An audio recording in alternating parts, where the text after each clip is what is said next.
Good morning. So good morning, everyone. Thanks for joining. I have a question. Yes, all right. Yeah, right.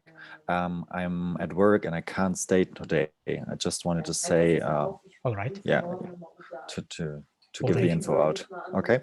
Okay, thank you. And you can watch this later. I will upload it afterwards. Yeah, sorry. It was shortly. Okay, thank you for letting me know anyway. That's all Okay. fine. No problem. Bye-bye. Bye-bye. Thank you. All right, so thank you. Welcome, everybody. And also thank you for coming to the live lecture, and also thank you for watching later. And I think today's lecture will certainly help to consolidate some of the concepts we discussed last Tuesday. And my apologies if the previous lecture was a bit bumpy in terms of concepts and vocabulary used to explain. I'm very much convinced that today the slides I have for you will help in that regard, to consolidate and expand your way of thinking forward in these that are key concepts within evolutionary economic geography.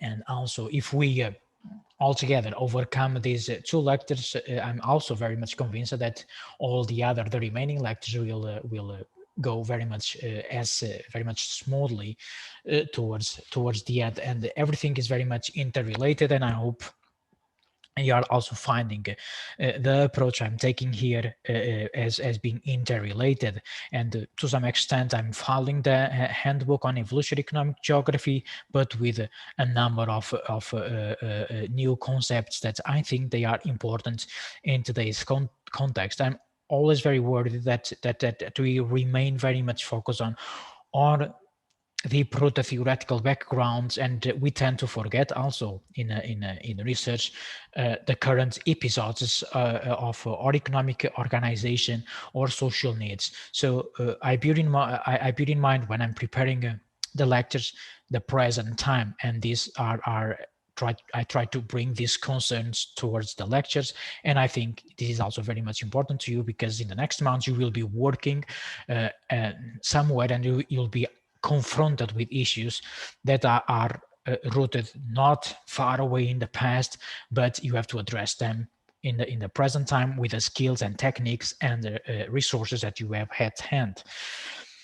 Without further introductions here, unless you have some prime question at this stage, and feel free to drop it right away, or when you feel like. And then if you are watching this later and if you have questions, just drop me an email and I will be happy to clarify the best I can.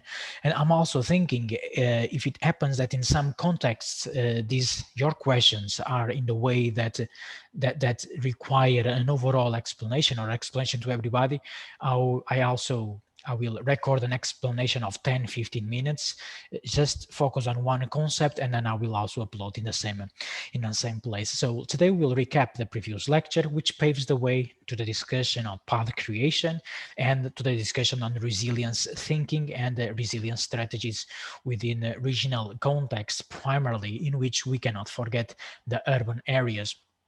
Regions, they are composed of these small, medium-sized towns as well as urban areas, and this will very much pave the way to the lecture next Tuesday on constructing regional advantage, one of my favorite topics within economic geography, and related and unrelated variety. And then I try to recap here the previous lecture.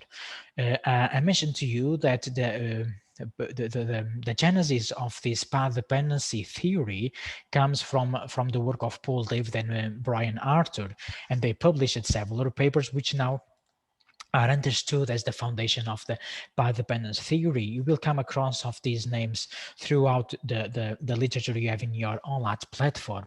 And they both presented cases in which these less than optimal technologies, they become standard within an industry. They become commonly accepted, although there is some inefficiencies, they are not, we can call them, they are not the best in terms of or economical terms, such as the keyboard QWERTY example, or they are not the optimal in even in costs as well. They because of this dependency of interlink and the interlinkage with networks and other industries, they become standard in the market. So they enter a path dependence, and they enter the path dependence that can lead to a positive lock-in. So they will persist in that path, but they will be able to continue advance further, continue making profit, and eventually investing in complementary activities, or will be negatively locked in. They will entering a path that will lead them not to the prosperity, but to decay, or eventually to the complete disappearance from the market. And this is applied to or specific technologies, but can also be applied to very micro level in terms of or methods or processes of producing some product or transforming some raw material, as well as to the industrial level, to a more sectorial level. In many contexts, this also lead to the decay and to the stagnation of entire regions, because they are very much dependent of one single industry. We call this the monostructure industry within monostructure regions, and we talk these are prone to enter negative lock-ins, to the point that they can actually disappear, or not being able to continue absorbing a labor force. So these path dependency case studies, they are valuable, but they are rare. If you may come to me in June after reading the literature, you may come to me telling, well, I couldn't really find these outstanding case studies. Indeed, there are not they are not outstanding case studies that explain you the path dependency the only one way. That's the challenge of these two lectures, is that also in terms of teaching, there is no one way of teaching path dependency. There are a lot of variances within the literature. There are different kind of approaches. Very much depends also on the background of the researcher preparing, writing the book, or writing the article. Depends if they are coming from a business school, from a sociological background, a geographical background as well. What overall I try to synthesize is that this less than optimal technology, again, they can survive and prosper towards the future. However, the path dependency theory and path dependence articles that you read, they are fall behind in explaining the mechanisms, which are very much important in the economic geography.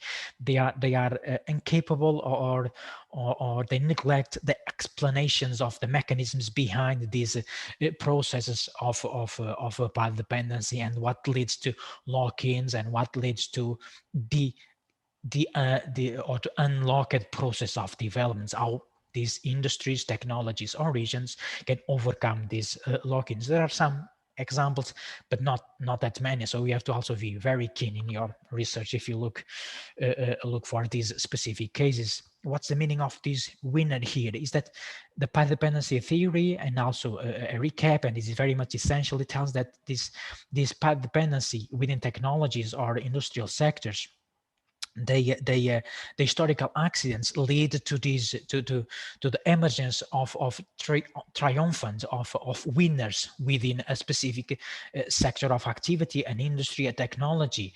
Although there are some inefficiencies, again, they have not necessarily an inferior quality, but what you can obtain by using that product or that mechanism is not the most efficient one that exists.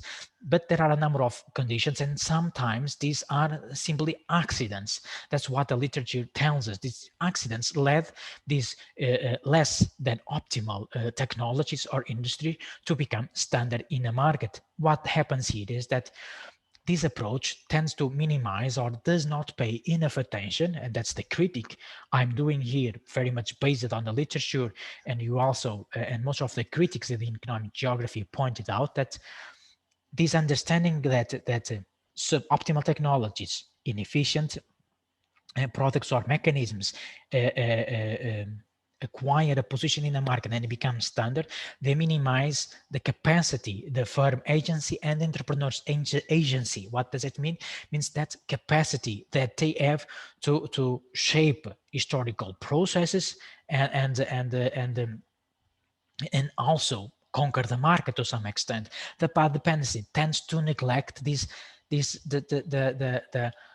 the forces behind the entrepreneurs, also the motivation of firms to conquer the market, and they put all this explanation within historical accidents. The industrial development in the United States very much explained through accidents. Process of industrialization in Europe after the First World War, this is related to accidents. So there's a lot of critics in this regarding, and also myself, and I transmit this to you. I also remain very skeptical about these explanations, but we have now something new in currently research in this context that help to overcome these deficits of the path dependency theory.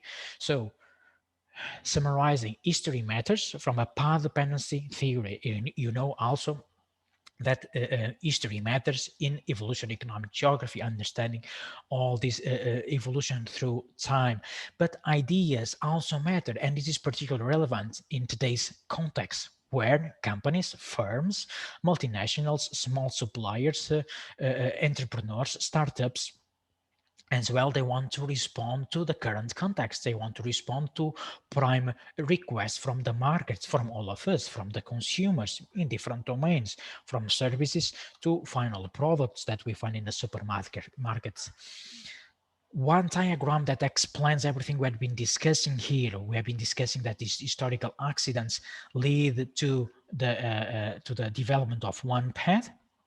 And these are significant even in the long term. That's what the path dependency theory tell us. So they enter the historical accidents lead to the creation or to the development of one path, and eventually this leads to the agglomeration economies. So a number of activities that exist in the region, and they are all related to this path. They depend of the path to prosper, but they are also fundamental to feed the path.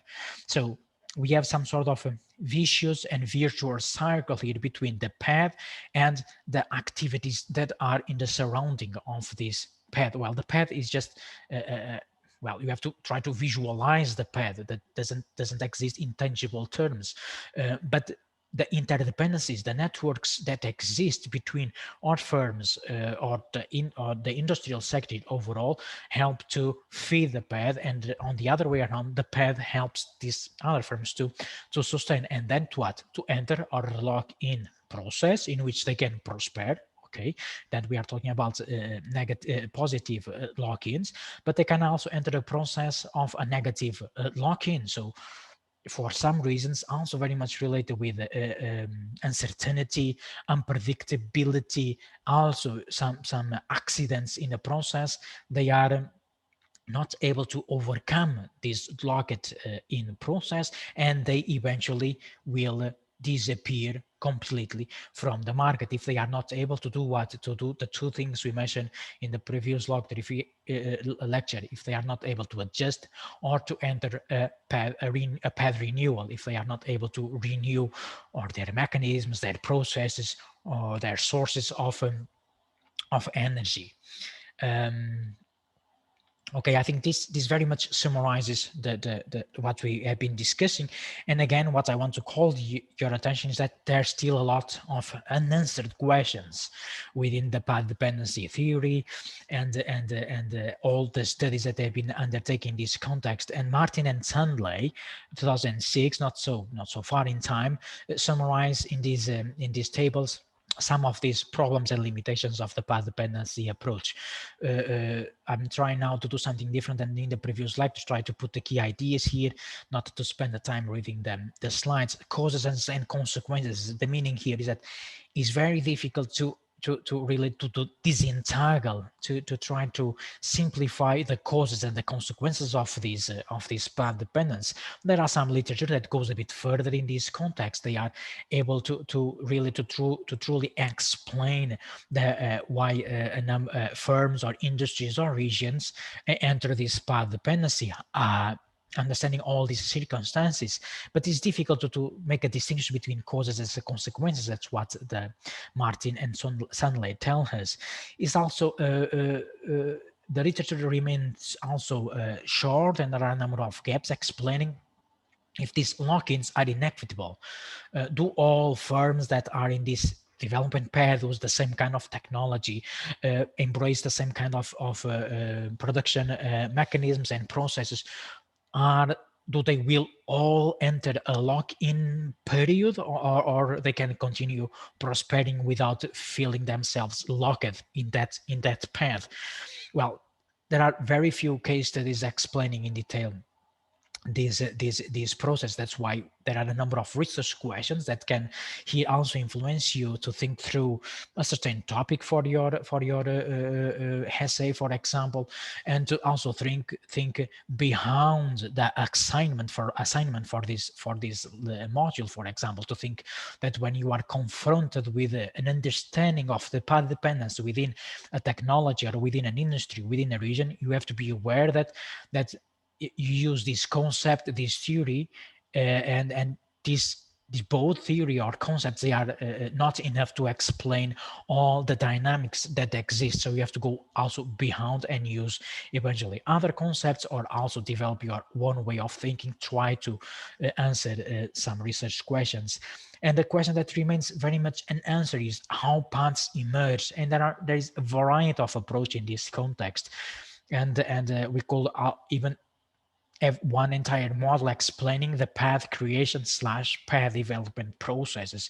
Is still very much unanswered. How new paths emerge, how does novelty relate to path dependency theory as well. So to disentangle these, the reasons behind the creation of a new path, is still also very much unanswered in this context. But there are other sources or other syntheses of the literature that tell us some possible sources on this path dependence. So this is I have the next two slides show you some of these possible sources. I'll underline some of them, and I will give examples more related to the green path creation process.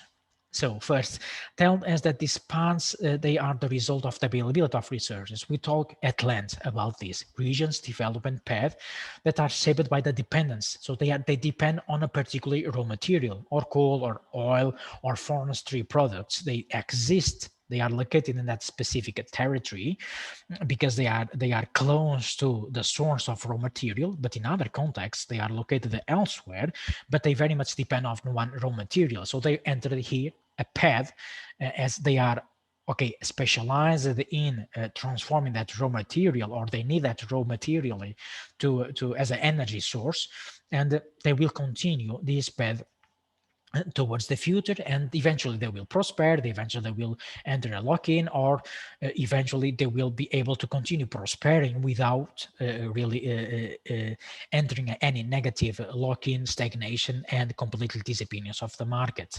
Very few studies going through this embracing this evolutionary perspective and explaining the entire process. Others underline that paths exist because the firms and the industries they depend on the specific skilled labor force, and the existence of a specialized labor force lead to this path dependence. The existence of dedicated suppliers that are very much related to the activity, or even unrelated, but they feed each other. That's what I tried to explain before.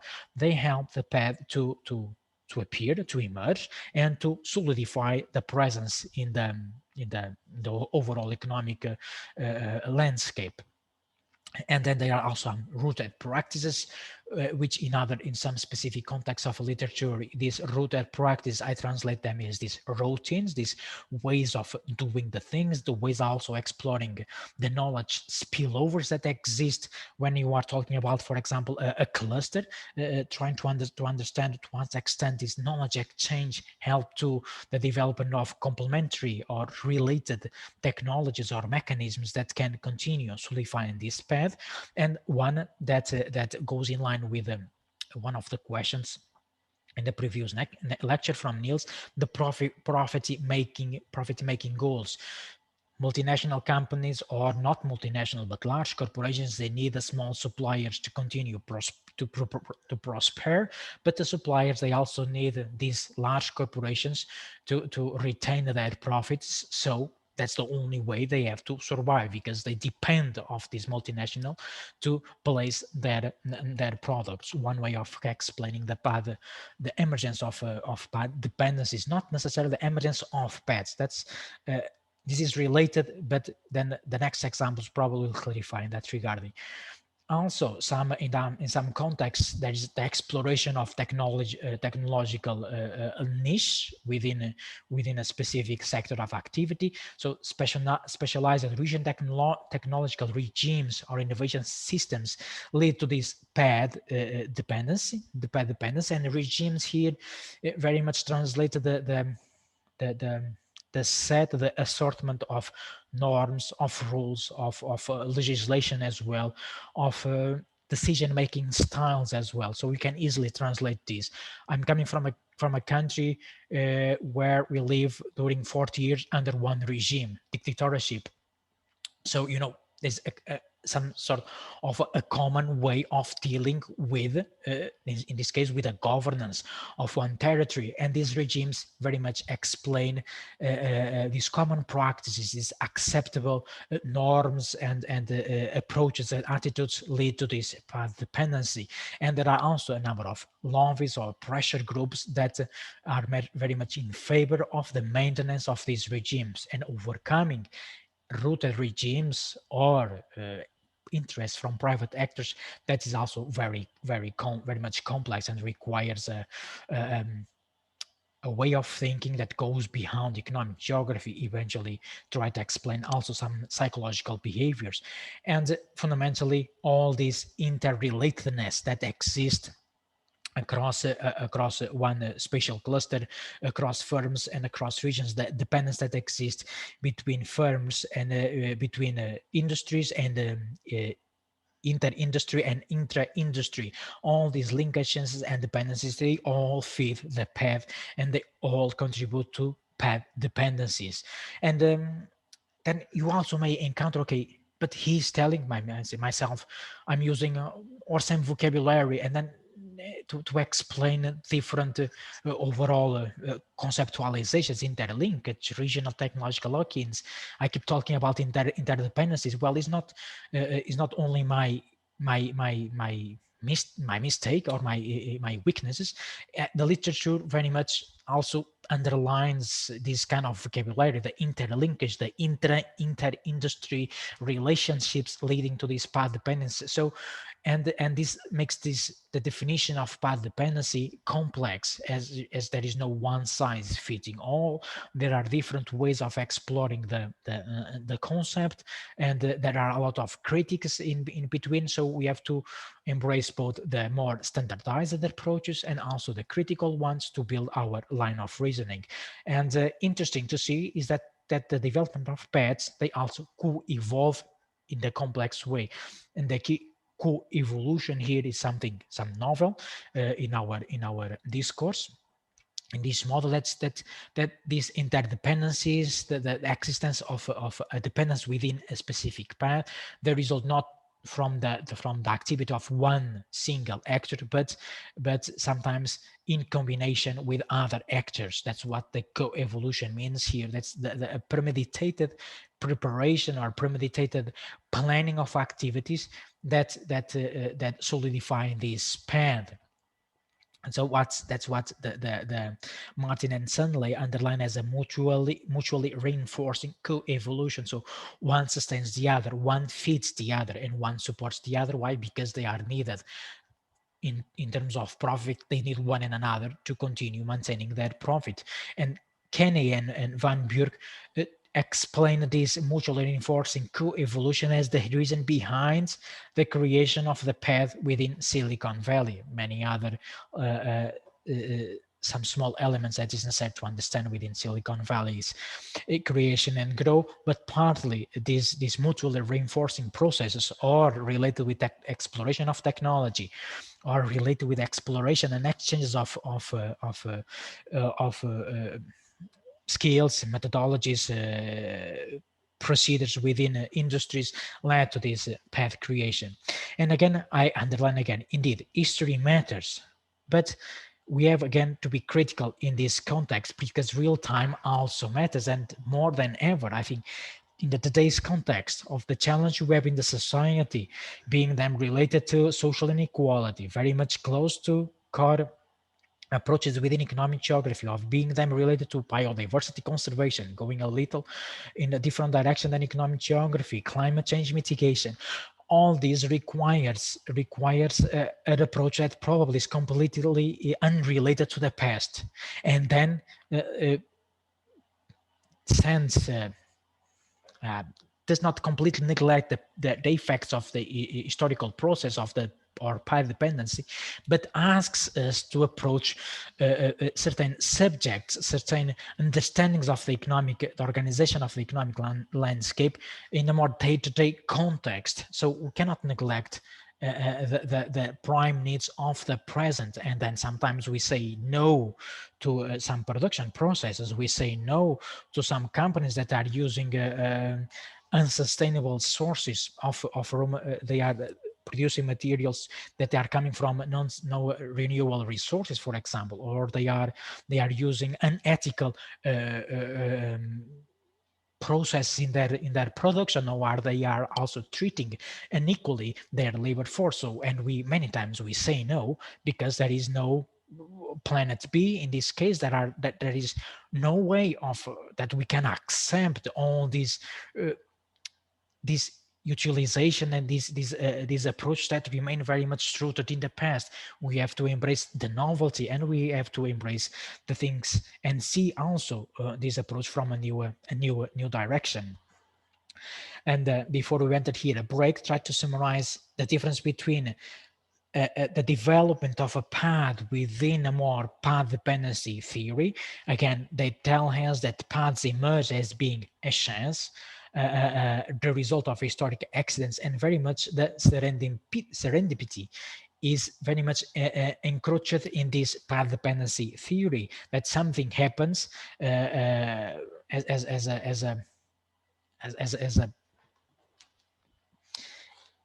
simply, again, as an accident, as an unplanned circumstances led to the consolidation of the path.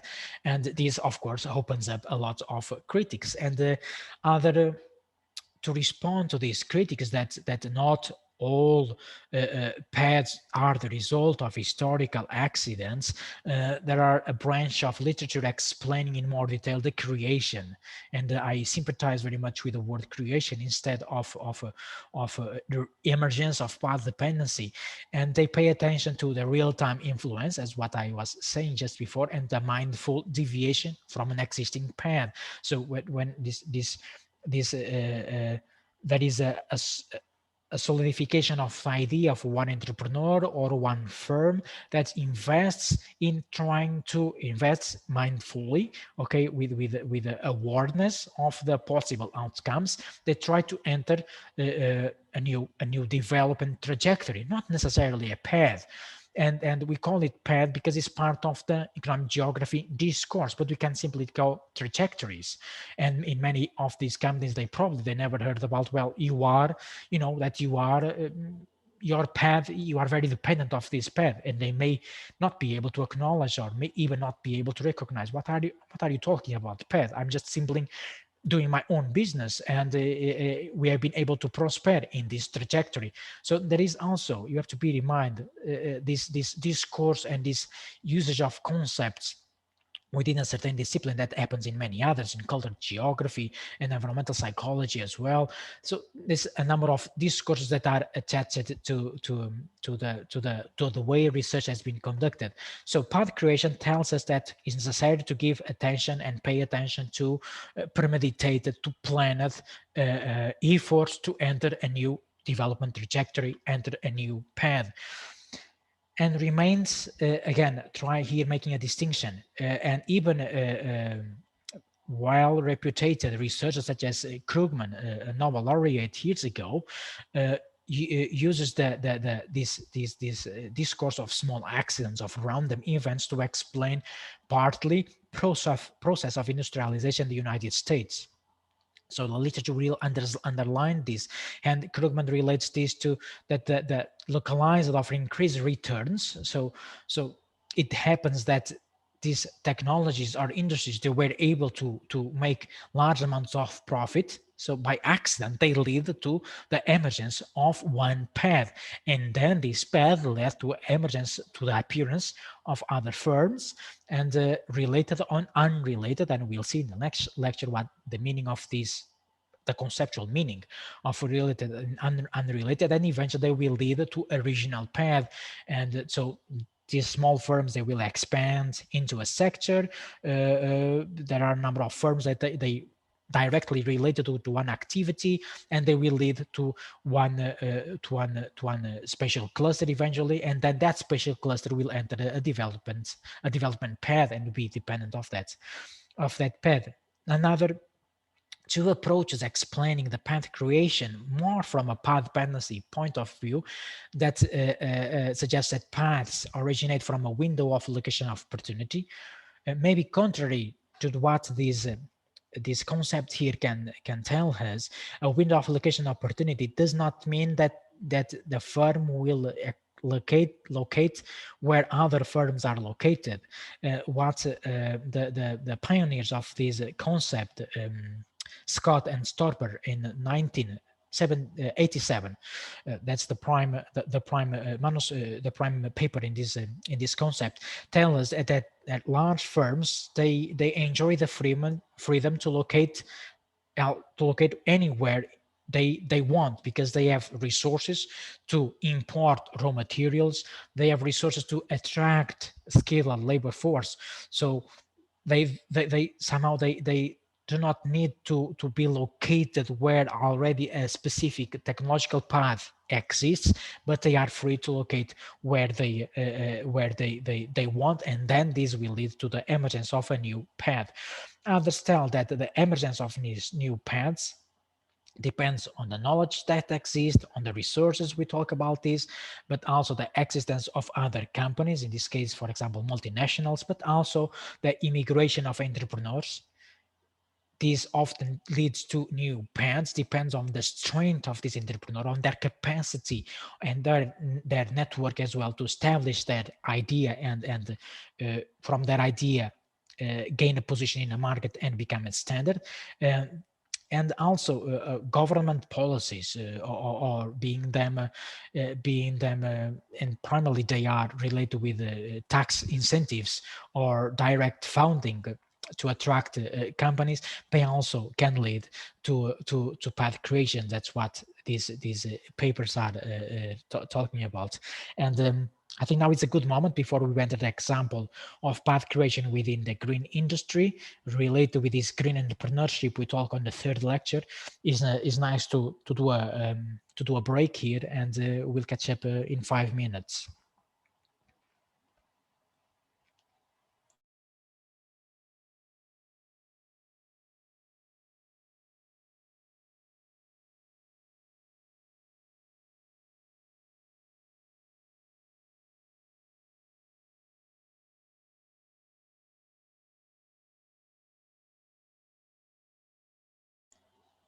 Okay, now we are back for the second part of the lecture, and we have a question here that I delay to answer, but it makes a lot of sense, from Christian.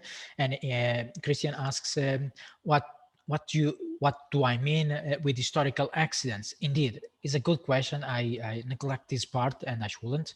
It's important one to explain, and then sometimes it doesn't really make much sense, and then you have to read more than one article certainly to get an answer. These historical accidents can be related with for example, the election of a new president in a country that come with some sort of new legislation that incentivate a certain type of industries. And we have to probably this makes more sense if we look at the past that in the present, but it still happens in current context.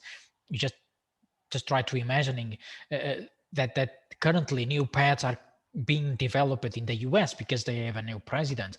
This can also be related with the approval of one specific legislation. Let's imagine that now a legislation that requires municipalities to invest in renewable sources of energy to supply for urban heating, for example. So the approval of a certain legislation can be considered an historical accident that lead to the development of one technology that can enter a specific path, and for a number of years. Because of this, what we call interdependencies, and very much also interdependence related to the profit-making capacity of these technologies, lead to the solidification of this path dependency within a technology or the industrial sector. Can also be a period of a post-war period as an historical accident that lead to the emergence of a large number of companies doing reconstruction works to rebuild cities, for example. And this land and this, for example, they are located in a specific location, and they start finding themselves being able to continue prospering, so they enter the dependence process. So these are the kind of historical events that the literature refers being related with a decision of a politician, or the approval of a legislation, on kind of pro action or actions that take shape after or a catastrophe or a war. Yeah, these are the kind of accidents that the history refers as being the reason behind the surge of the emergence of the one of path dependency. And this is a key concept within the path dependency theory. And contrary to the critics tell that, okay, not everything is the result of an accident. Maybe even within these responses to accidents that lead to path dependency, there are a number of ideas that they try to respond, and they try to respond to a certain circumstance. So they were planned, not the result of what we tell here as the serendipity process. So finding something good without looking for it, that is it sounds very superficial, but that's how the literature explains the path dependency and the path dependency theory. Indeed, it can sound very superficial, but within this response to historical accidents, there is a response to real-time issues. So there is a path creation, not only a response to already existent paths. And this is indeed this is very much complex, I acknowledge, and requires a certain effort to read different types of literature. And you have those articles in your OLAT platform, and they will help you to consolidate this idea that the path dependency is justifies the existence of these paths as the result of these responses to historical accidents. Something happens that led to this path, to this path. Others tell that paths exist because they are the effort of entrepreneurs, of a firm agency. Some intervention from you? Yeah, maybe I can add something to Yes, your please. point of view. Kiel is also a very good example for historical accidents. So in the late 1900s, the emperor of Germany made Kiel the war port. That's the reason why the dockyards are so big in Kiel. And nowadays they produce also warships, but mostly with a hydrogen submarines, so with a new technology. And they sell them for Australia or other countries. So they also developed something new. And that's a reason why Kiel has grown so much in the last 200 years. Well, thank you for your intervention. Is indeed is a decision of in this case of a ruler that decide, okay, so let's invest in Kiel, and then they enter the a dependency linked to shipbuilding, and eventually they found themselves in a lock-in, and they could renew by introducing new technology in the production process, and then now they are responding to other kind of requests from the market. But in the historical these are the type of historical accidents. I can recall the Marshall Plan after the Second World War that led to the reconstruction of Europe. Many of activities, even from the industrial sector, the steel, coal mining in parts of Germany, in Poland, and elsewhere in Northern Europe as well. So now this accident in history led to a dependency within an industrial sector or a specific location, an urban region, a territory.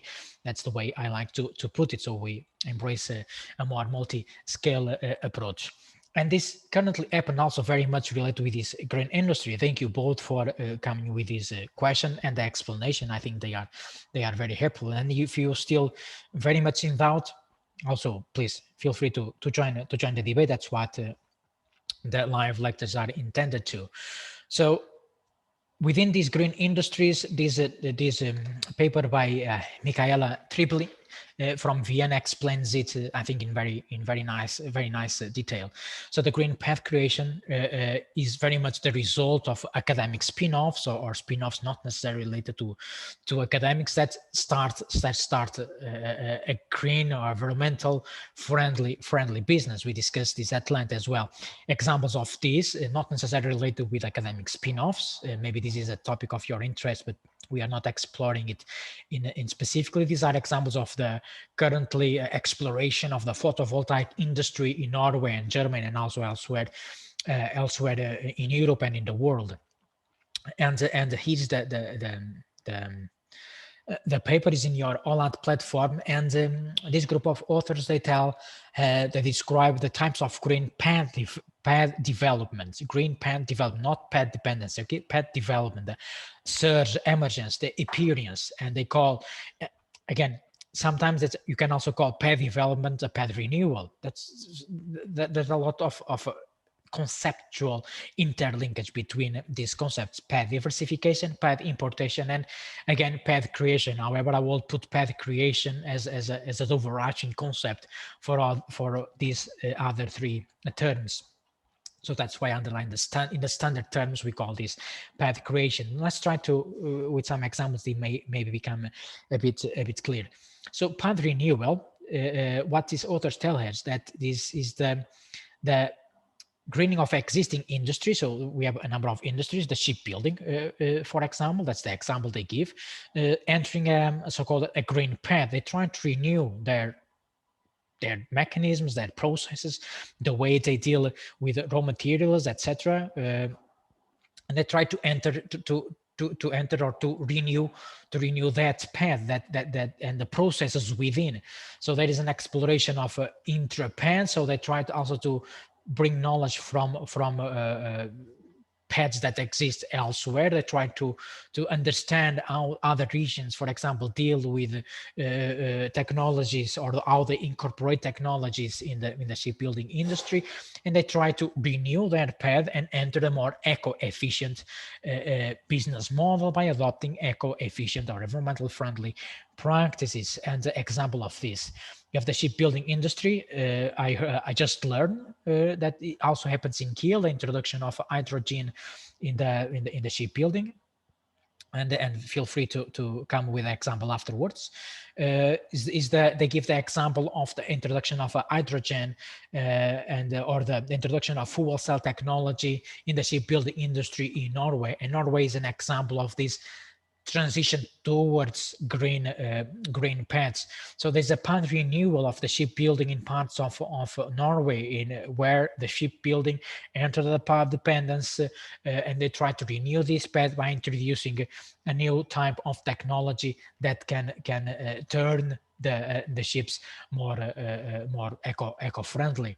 I don't know if Lennart, if I'm pronouncing correctly, or would you like to intervene if you have the knowledge regarding what's going on in Kiel in this context? It sounds to me also very much related to this introduction of new technologies. That's right. Yeah, but I'm not that deep into the topic. I only know it on the surface. Exactly. Can't go that deep about the technology. Yeah. Okay. Yeah. That's also very helpful. And then the examples in this article, they are also superficial, as they don't go into the details. The details come from this other source, and even that, well, we limit ourselves as economic geographers or as researchers to give examples. And what happens sometimes, we don't have also researchers to go and do an in-depth case study analysis. So this is one example of an industry that try to renew the path. Then we also have within this green path development / path creation, the diversification process, in which knowledge and other assets from already existing green industries or other type of industries are transferred to green industry. So they use the knowledge that exists and they try to reshape it in the way that becomes more eco-friendly, can support more these eco-friendly mechanisms and ways of producing. And examples of this diversification within the green industries: the rise of environmental technology in Austria and the Ruhr area. This also requires a very much an in-depth analysis of the industrialization and de-industrialization processes in these specific territories. And another example is the development of the offshore wind industry in Norway. So they use the existing knowledge. In the case of Norway, they use knowledge that is applied to extract for oil extraction, and in the gas sector, and try to transfer it to the wind industry in Norway. So they use partly new technology. So again, there is also a mix of the concepts here. They enter a renewal in terms of using an alternative source of energy, but they also try to build bridges to what they know how to do. So they know how to deal with oil and gas extraction from the sea, and they try to apply this to the wind energy, and they try to transform. Eventually, this will lead to a path dependency from wind energy in future. Yet it's still in an ongoing process. So they try to diversify their energy sources in this context. And I just came across of this example yesterday. It may also sound superficial here, but it's also a diversification of processes. Seems that Berlin is now supporting cargo bicycles. Then I don't know the details. The source is that you can check the source if this is of your interest. They are coming with these incentives. Okay, that is a governance arrangement that exists to support the use of cargo bikes in the city. So if we think about this micro intervention here, which can also occur at an industrial level, at a territorial level, if we embrace here this evolutionary thinking, then we can also understand this as a possible path creation in the distribution of goods in urban areas. They are trying to, eventually they will lead to a specific niche, or the niche already exists, and with these incentives, they will be able to become standard in the economic landscape. So there is also a change in the economic landscape. This can lead to a specific path, but again, you also have to think, well, yeah, it can lead, but then the lobby of the automobile, the lobby of these large distribution companies will probably remain, and although the city has a strong decision-making capacity within the state or within the country to bring about some change, is still a lot to go. But again, I said this in our second lecture, well, step after step, I think we play a role, and these some of micro interventions, they can still play a role to bring about some change. This in the context of a green, of a sustainability transition towards more eco-friendly economic landscape.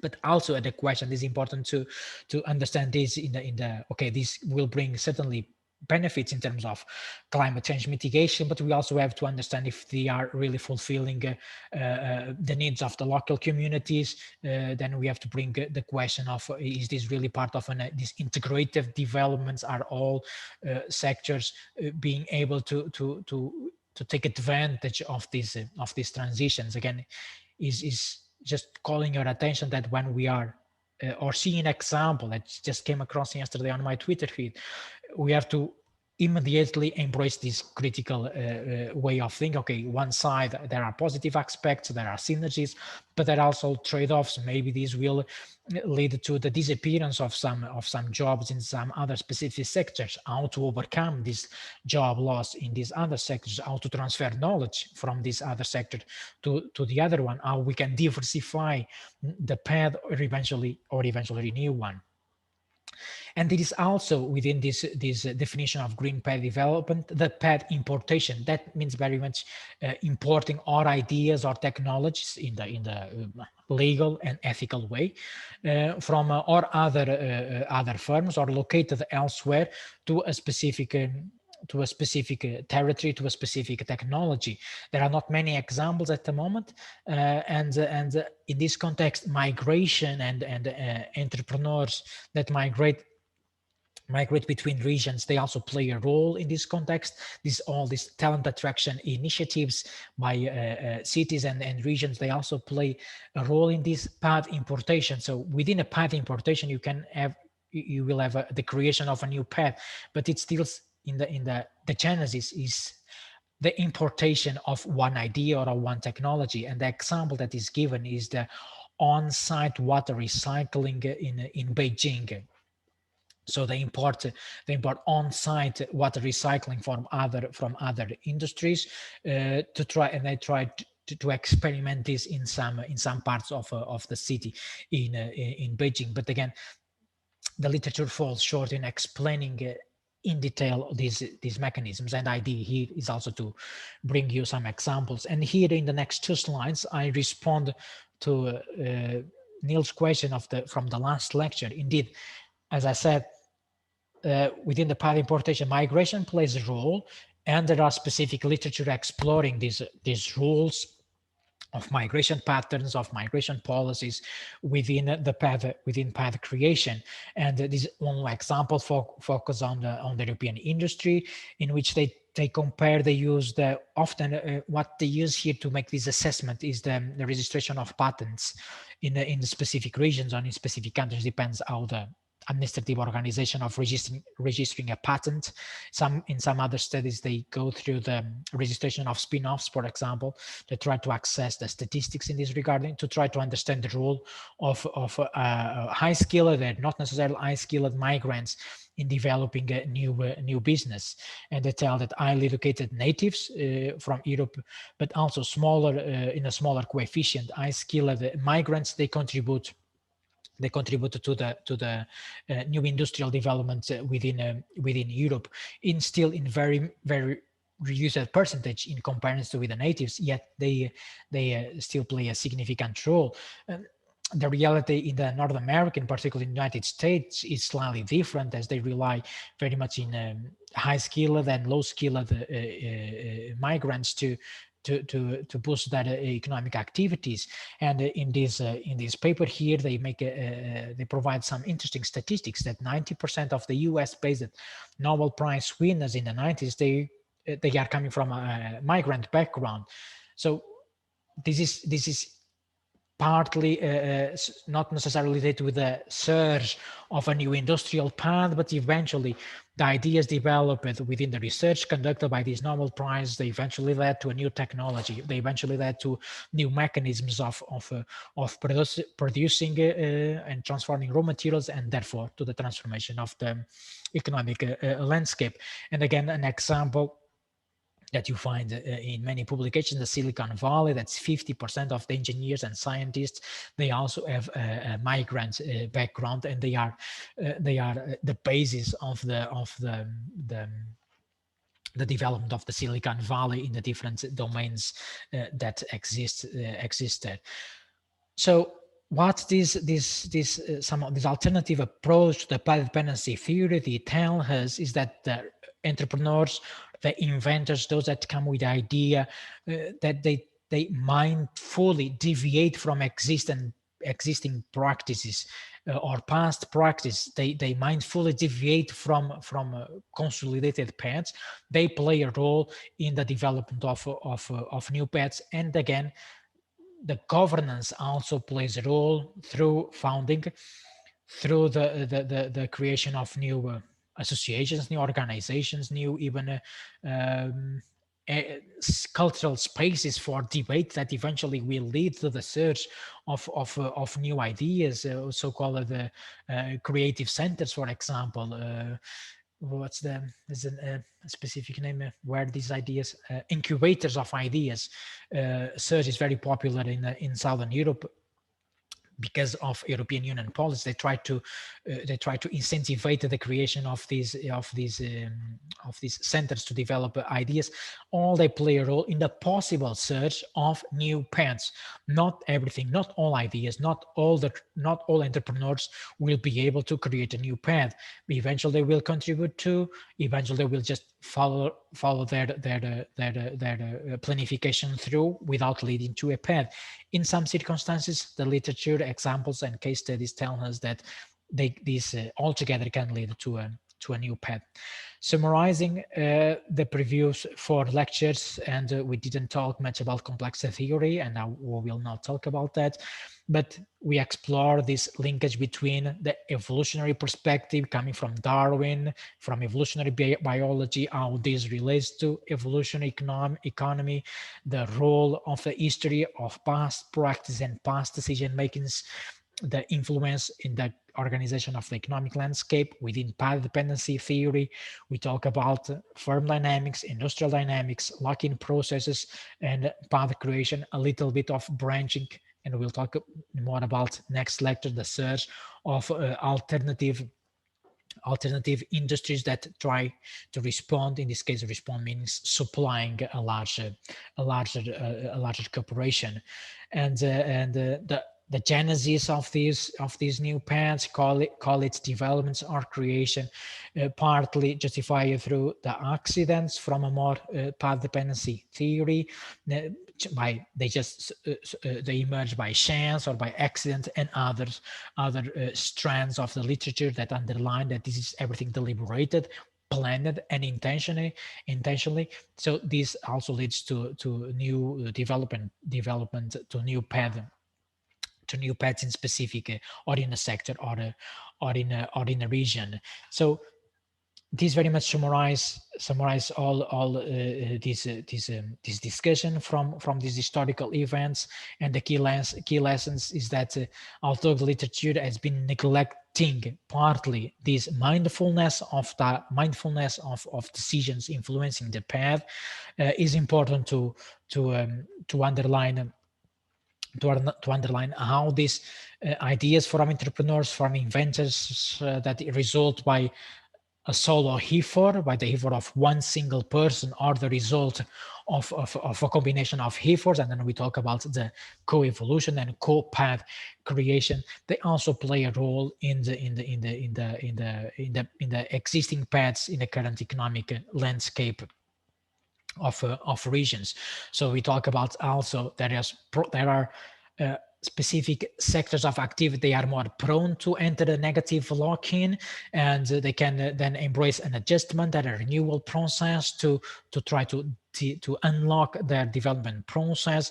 Eventually they will be able to renew and enter a new path, and or they eventually will completely disappear, and this will lead to the disappearance of the path. In simultaneously, in by embracing this mindfulness and responding to real-time needs, other paths will emerge.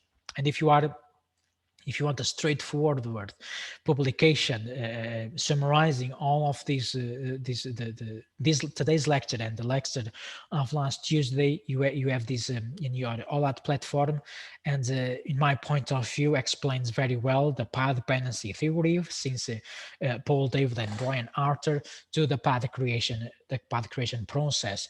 And they sympathize with the path creation terminology in the sense that they call that while the path dependency, they underline, and this is what I was just telling, while in the path dependency does not give enough attention to the role of the entrepreneur, within the path creation, the role of the entrepreneur, the firm agency, this capacity of implementing or new technologies or new mechanisms lead to the path creation.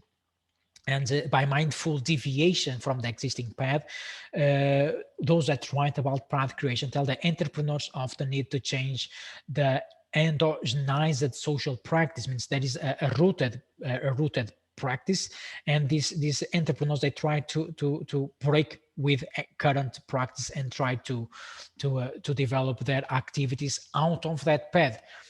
It is not their core preoccupation. Maybe it is not fully mindful. It's not that core preoccupation to create a new path. They simply are or not satisfied, or they believe that they can conquer the market through other means, by implementing other mechanisms, and they eventually lead to a new path, but not necessarily. However, they're trying to overcome established social practices, and for a variety of reasons that for you and for me to be able to explain, we need to focus in different kind of materials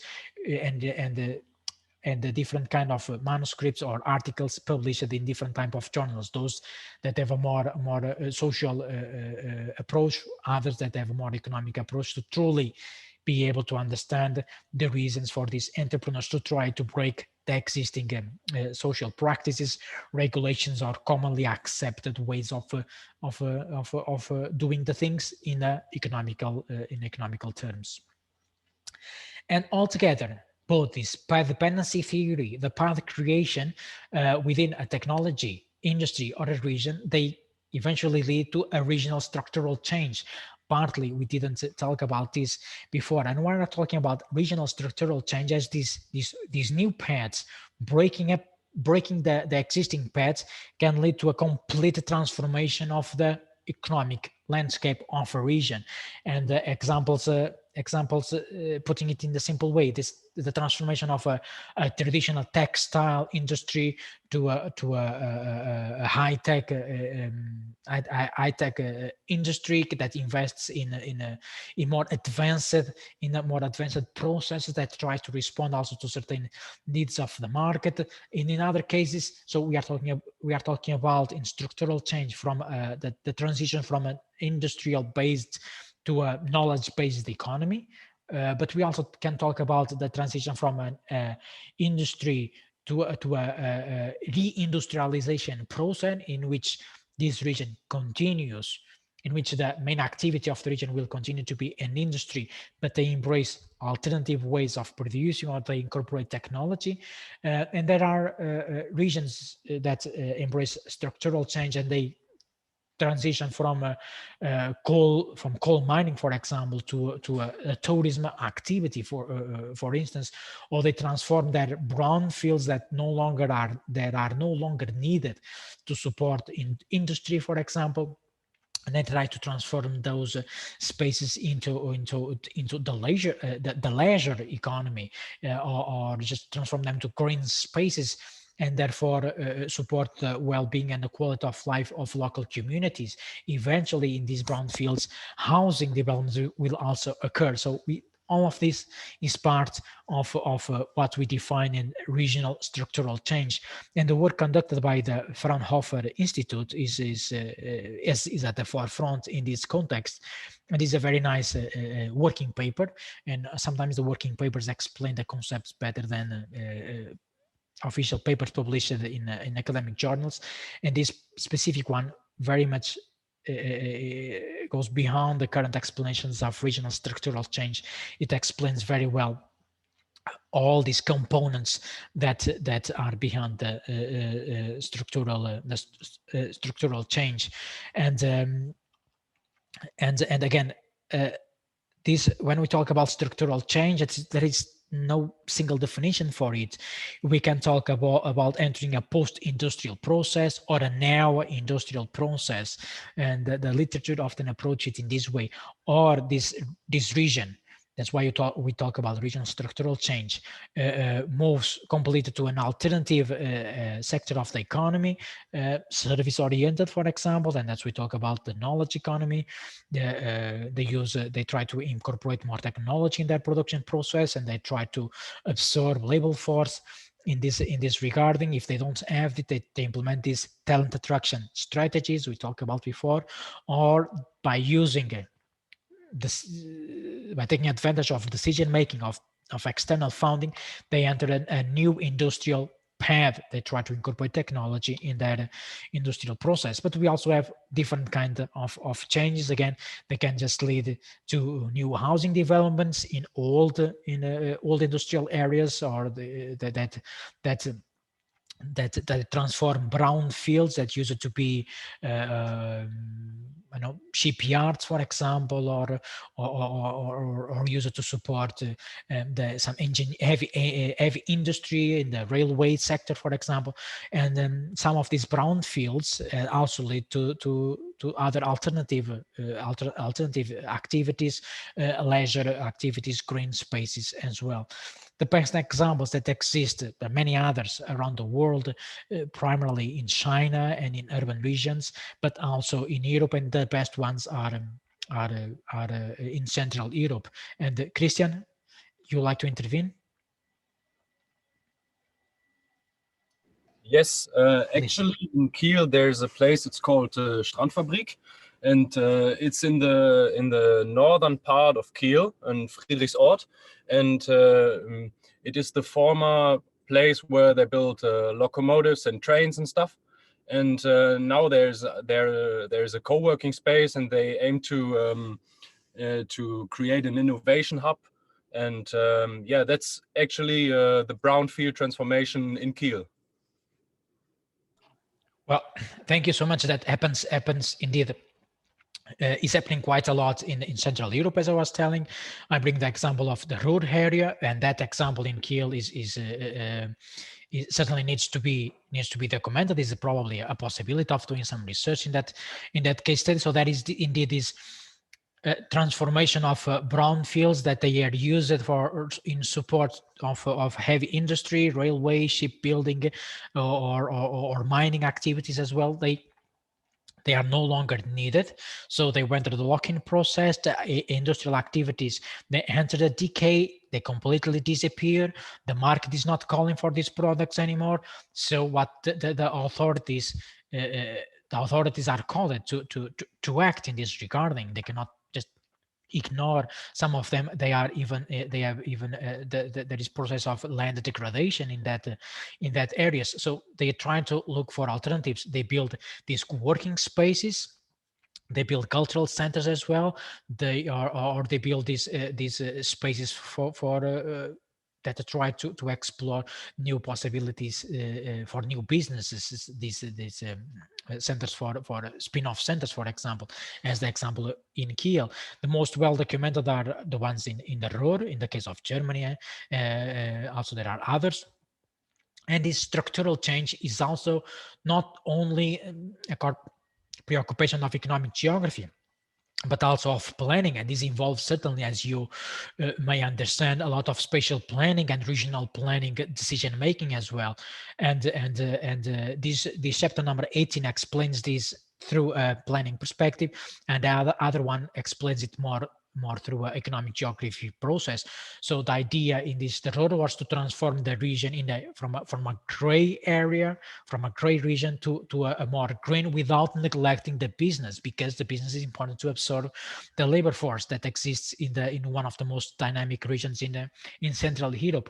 So they embrace different kind of approach through the process, through the support of both public and private actors. And to to the best of my knowledge, the enterprise associations that exist in the rural area, they are also very strong, both in lobbying towards one direction, but also in supporting sustainable development of the region, try to balance the existence of economic activities / business with offering to the communities, to the population, infrastructures, green infrastructures and recreational infrastructures to support their quality of life, and everything is part of this this positioning strategy of the region to continue attracting business and employers. Is not we look for places to work because it's important to sustain our livelihoods, but we also want to find places to work that offer other kind of activities for the leisure component and of the social life. So there are different ways of responding to lock-in processes within regions. Some of them well documented, others still a lot of research can still be done, and we have several examples here, not necessarily focus on the all industrial areas, but partly of the transformation in large cities in the global north and currently also in the global south. The way they present themselves to the world these days, results of all the structural change. And Chicago used to have a very dense area, industrial area in the port in the port area, and because of a number of the decay of activities, the need to respond to the market in other way, they embrace a structural change and they transform the area into a green space, because the industrial activity start playing a weaker role in the economic of the region, and they turn to a more knowledge-oriented, service-oriented of activity. So those that go to work to the city, they call for green areas, they call for recreational spaces. So this led to a structural transformation. This, I'm talking about a region or an urban area, urban region. But this can also be applied to the firm and to the industrial level, and I'm not talking about this requires a much more economical background and less geographical one. There is also structural change within industries, and this is very much related with what we just talked before, in introducing a new technology. So in the regional level, we put this in the we build this in the broader picture, try to understand the transformation of activities from an industrial to tourism-oriented to service-oriented one, or the combination of housing with services and the availability of infrastructures to support well-being and quality of life. And in some other contexts, there are also some urban regions where the prime sector of activity in the past used to be agriculture, for example, and they completely transform the area or through accidents or through the forces, external forces from policy makers. The role of leaders is also important to underline. The leadership also plays a role in this structural change. They completely transform their landscape and their economic landscape to what we see currently, and this happens. It takes a lot of time. Structural change is not a sprint. is a marathon. Takes many years until we can call deep structural change in the region. And in many parts of Southern Europe, Portugal, Southern Spain, parts of Italy, they are still in the structural change process. They are using a lot of funding from the European Union, specifically targeting structural change. They don't call it in this way. They call it, for example, cohesion policy. But the prime goal is to support this structural change, and the goal is to bring these lagging behind regions to the level of development of other parts of Europe. And before entering the resilience, that's another way of supporting this structural change. still very much criticized within economic geography. Do you have any question, or do you like to intervene in this context?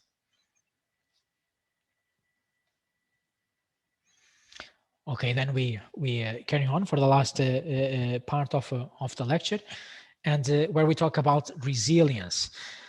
And resilience is a hot topic. Is currently being intensively discussed in relation to more natural sciences, and the resilience theory tells us that is the idea of how people primarily that are affected by and how they adapt to things, how they respond to change, how they respond to some adverse events, to change, to loss, or to risk.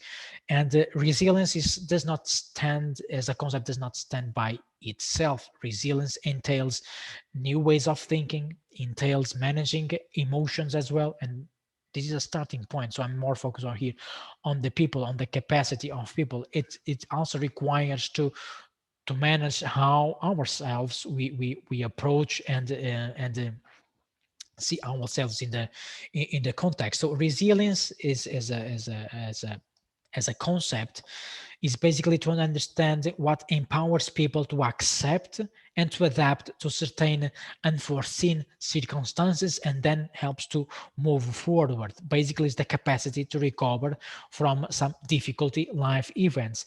And again, as in structural change, resilience is not a hit and run exercise. It requires a lot of time until we can call in the context of in the geographical context, until we can truly embrace resilience in the region. It takes a lot of time to acknowledge that this urban area or this region, they are resilient, and they can be resilient in one domain, for example, against flood or against earthquakes, as many of the cities, or the majority of the cities in Japan, they are resilient to earthquakes.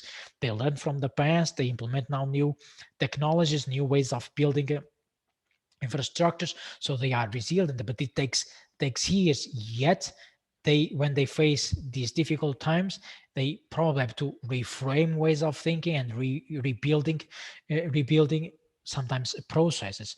So again, as very much in economic geography, the resilience thinking within economic, when we try to translate to economic geography, resilience thinking or resilience strategies, there are different sources we build from the insights from the socio-ecological systems literature, from environmental science and sustainability science. So these are the cornerstones of defining resilience.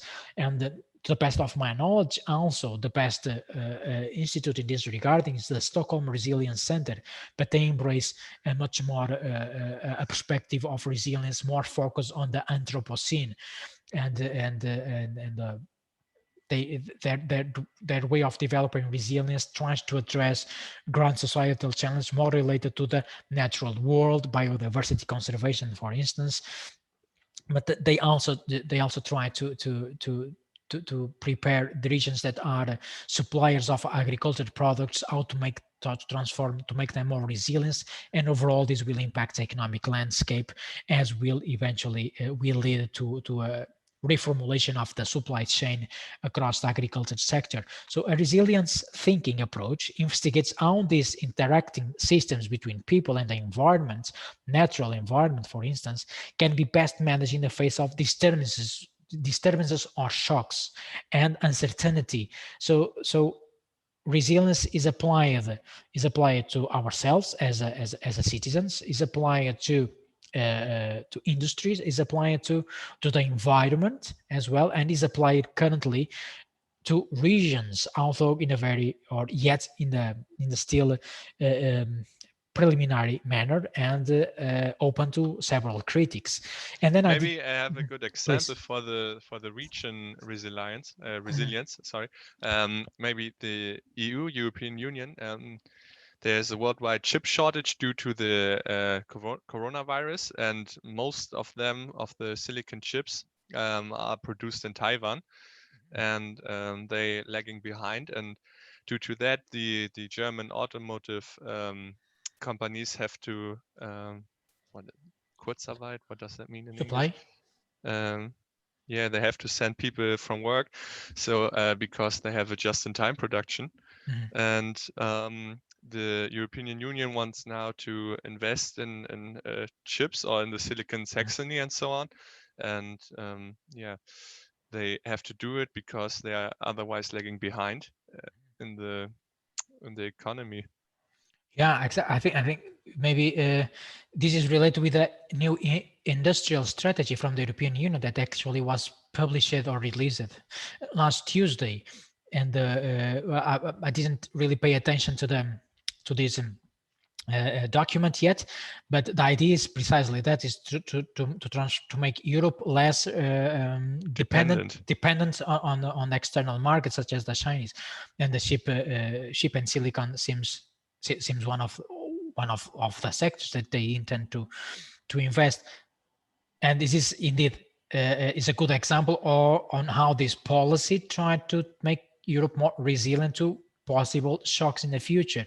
So we have this lesson from the COVID-19 that is this we are lagging behind in the production of a certain product. So the resilience, implementing a resilience thinking in the industrial process means trying to anticipate possible shocks, such as the example we just heard.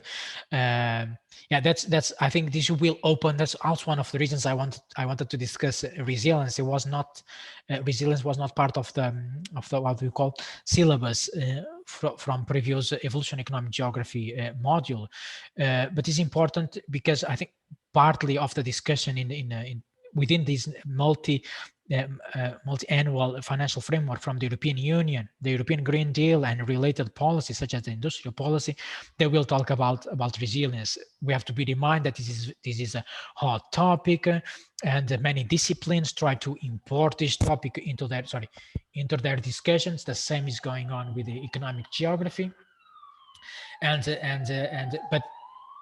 it's still.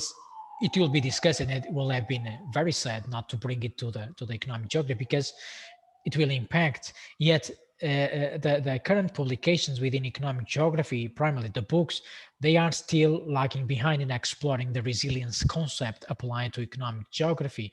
And in both cases, I did this exercise to look for resilience, and the handbook of evolutionary economic geography only mentions the word resilience twice.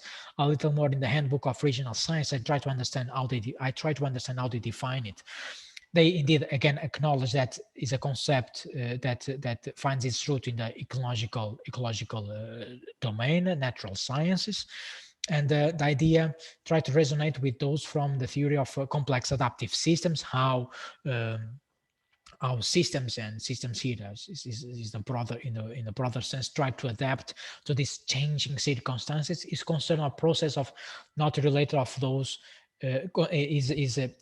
to some extent relates to the path dependence concept. So the idea of resilience within economic geography, how researchers try to build a bridge between a concept that comes from developmental science to economic geography is through the path dependency theory. So they try to conceptualize resilience through the lenses of path dependence. Not many explanations in this context. A little more explanations on the handbook of regional science that brings it more close to the capacity of overcoming hardships within the economy, and how to then continue to adapt to these negative circumstances and continue securing a growth potential within a region and for the longer term. So it builds also on the evolutionary perspectives of the economic landscape. So again, we are within economic geography, we borrow the concept from other disciplines, and we try to incorporate it in economic geography through the lenses of evolutionary concepts such as path dependency. And the best definitions I found here is that tells that resilience reveals a framework that goes beyond the usual concept than the stability concept, and tries to embrace it in a more in a more complex manner, and it's not only about seeking stability, but how to respond to these unstable moments. And this is what makes a distinction between other kind of approach, other renewal processes. That resilience is not only about to adapt, it's also about to respond in the long term, and also to avoid that possible or historical events or possible shocks in the future impact negatively the economy of a region. So there is a adaptation, there is renewal, and there is anticipation. That's the in my perspective, a key to understand the resilience within economic geography, and then regional resilience is there is a understanding causes and consequences from the past, how regions responded to that negative events, in order to better prepare them to embrace future challenges, in different domains. And the best publication incorporating regional resilience in evolutionary economy is again from Ron Bossman, 2015, and here again, in summary, tells that this is a complex process. The idea is to understand, learning from the past to prepare the future, basically in a summarized perspective. That's the meaning of regional resilience in economic geography, and is that this ability of regions to reconfigure their socio-economic and institutional structures to develop new growth paths in a way that makes them able to respond more effectively to changing circumstances. And some of these shocks or events are related with or natural disasters or man-made events as well. And the point of a critic here, that's part of the literature again, is about transforming the socio-economic landscape, and the critic that comes is that currently what's the importation of this concept into economic geography is still very, very much in a preliminary phase, and a lot of theoretical conceptualizations is required to truly for us to be able to truly talk about regional resilience within evolution economic geography. And the best paper on the critic is from Robert Hansik, and then he tells that it still what we read currently within economic geography literature about resilience is very much to catch up with a hot topic than really using the concept to address prime issues at stake. And a concluding slide, because we reached the hour, and feel free to leave if you have to leave. And I did this here to try to find something more in concrete to justify, to explain the regional resilience. And these two documents in your OLAT platform, they in particular this one, the German annual of spatial research and policy, explains very well the concept of regional resilience.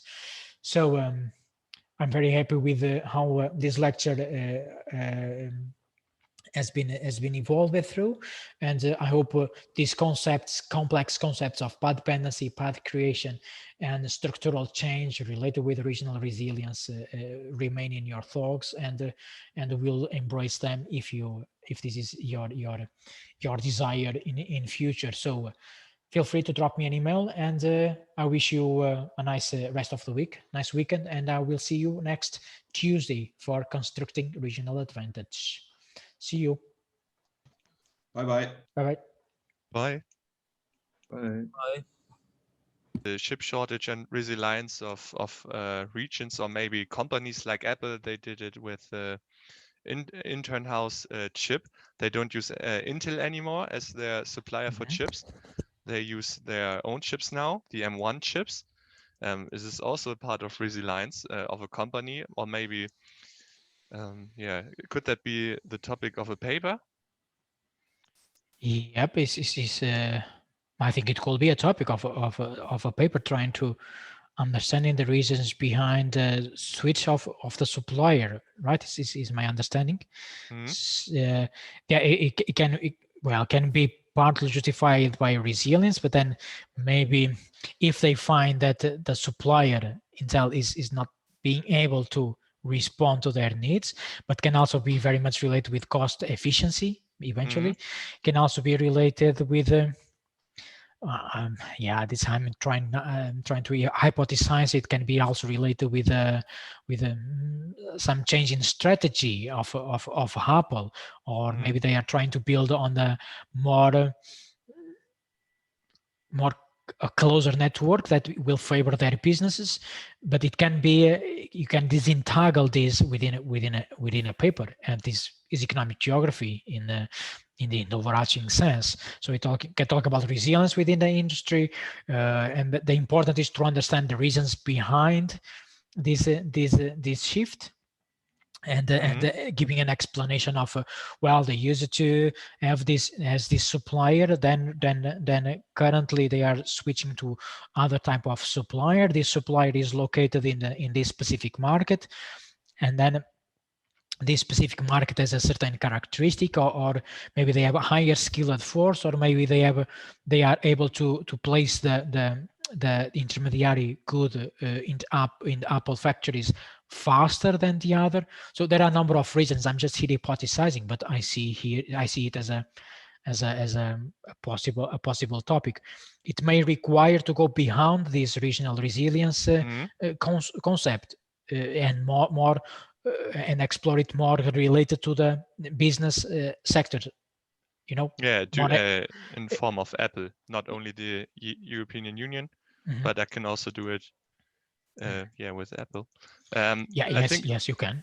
I think it's quite interesting because Apple and Intel have the same producer in Taiwan. It's a Taiwan semiconductor manufacturer.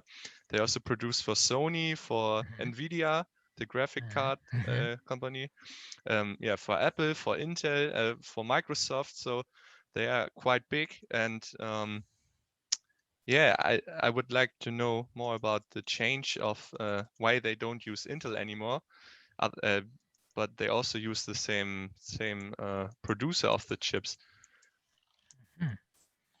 That is also a good question. It is a good question, and I think in my point of view can be explored. I don't know the literature in this regarding. It sounds also something recent, but I see with the potential. I can do some research and come with 1 or 2 papers next lecture, or drop it also on the send it to you if I find something. This switch of suppliers, and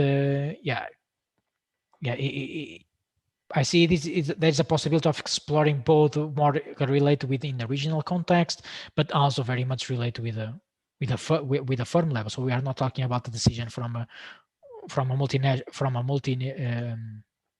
TNC, transnational corporation. Okay, this is. No, it's. I mean, not in the case of Apple, it's a decision that is independent. Is a firm, is a company-based decision, not influenced by a strategy from the European Union. Yeah. For example. Maybe I can contrast those both. Exactly. Apple and EU as compare each other. Why they choose to do their own.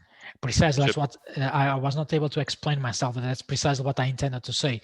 And then maybe also the policy domain in the United States maybe leads the companies to act much more in the way they want in comparison to those in the European Union, in which there is a number of regulations. Also, it's a much more regulated market, the one of the European Union, in comparison to North America, for instance. So these are some elements that can help to understand these mechanisms beyond the switch of suppliers. But I think that would be a great topic for a paper. It's quite quite new. Also, I think so. COVID, interesting. Yeah, I think so too, definitely. And seems that you are also familiar with it, which is important because it will make you feel more comfortable when you are preparing and building, and you already know some sources. I can conclude by, and this is very useful. Okay, I'm also searching for some literature. Maybe you can have a look over it, and I will certainly. Yeah, or I can send you them by mail if it's good or not. Yes, you can. Yes, please do that, and I will certainly look at it as well. Okay, thank you very much. Okay, well, thank you, Hai, and then thank you for bringing these questions and the interventions before, and I will see you next Tuesday. Yeah, goodbye. Okay, goodbye. Have a great weekend. Great weekend.